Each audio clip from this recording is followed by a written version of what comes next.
Happy New Year! Welcome to yet another video. I'm your friendly neighborhood coach Jose, and look at you go, getting into those New Year's resolutions already. It's so good to see you out on the court here with me. Today's video, we're going to talk a little bit about plateaus and how you can avoid or get past those plateaus. And if you don't know what a plateau is, it's just where you're getting a little bit of a lull in your performance. You're not really seeing those improvements that you're used to seeing. Maybe those improvements have halted completely or they've slowed right down. Let's have a chat about how we can get past those. Now, before I go any further in this video, I want to give a shout out to you. It appears that the Sportsmanship Award should go to you.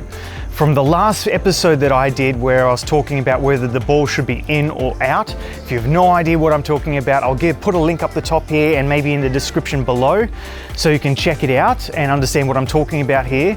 But the ball, from what you've told me, is out. But if you're playing a match, you probably would have called it in. I want to say a big thank you to the response in that video, and without further ado, let's move on to this episode. Tennis is a game of life lessons, in my opinion anyway. It gives you so many lessons that you can use within life.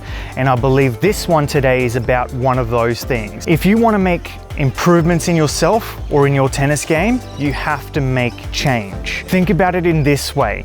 If I wanted to improve myself, if I'm doing the same thing over and over and over, I'm not going to make any improvements. That's the definition of insanity.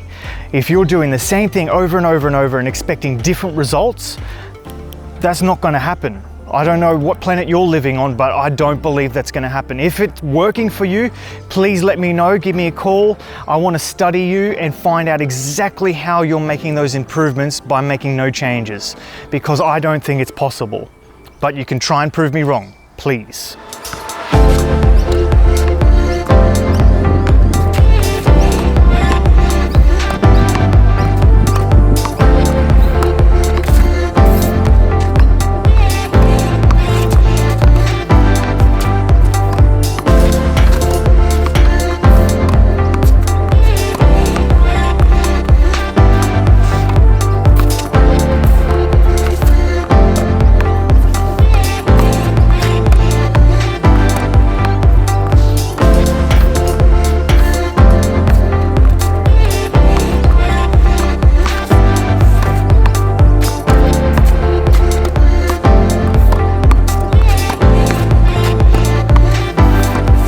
Oh, feels a little bit rusty right now.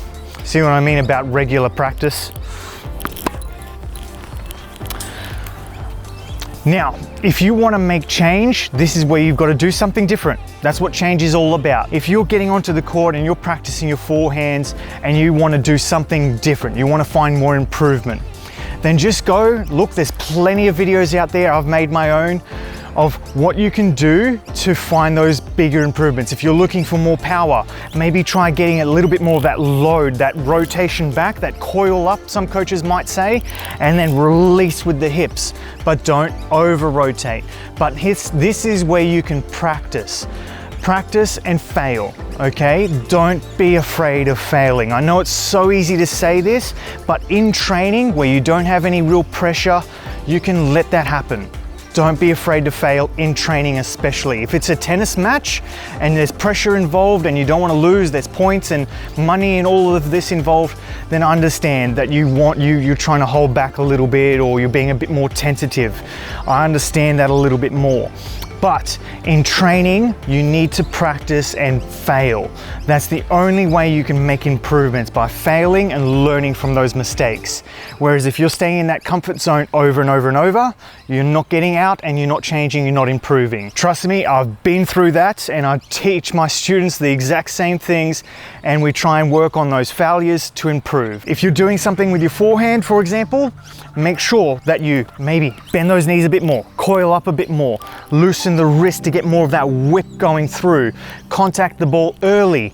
All these little cues and things that you can find online, some of my videos and other people as well. I've seen plenty of videos out there that you can work on and change those little things and see what works best for you.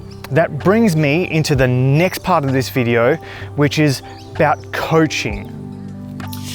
Now, change doesn't necessarily have to be just about the technique. It could be about the tactics that you're using, the patterns of play. It could be the mental side of tennis, like how you're dealing with those pressures of the tennis game. It could be the type of training that you're doing, more drills or more match play. It could be the length of your training, and then it could also be the frequency of training, so how often you're training.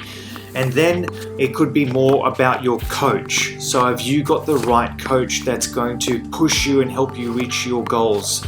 Your coach should be just as passionate as you are, if not more, to help you reach your tennis goals. You want to make sure that you can see the plan and journey ahead with your coach on where you are now and how you can get to your goal, and really map out those plans, which is the segue into what we're about to speak on.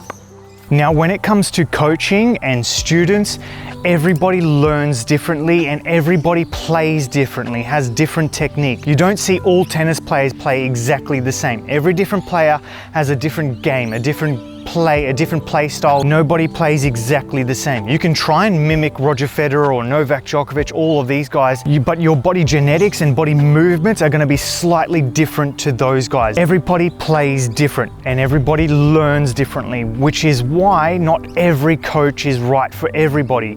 For example, for some people, they might not enjoy everything that I'm saying, or they might not get everything that I'm saying, which is why somebody else might teach them and they might understand them better.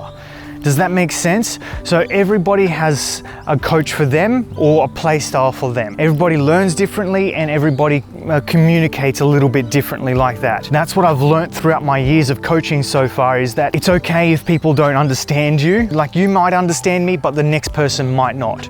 And that's absolutely fine. I've got no hard feelings if there's people that hate what I'm saying or don't agree with it or don't quite understand. And that's absolutely fine. As long as there's one person that understands what I'm trying to say, then that's okay. I'll keep doing these videos for you.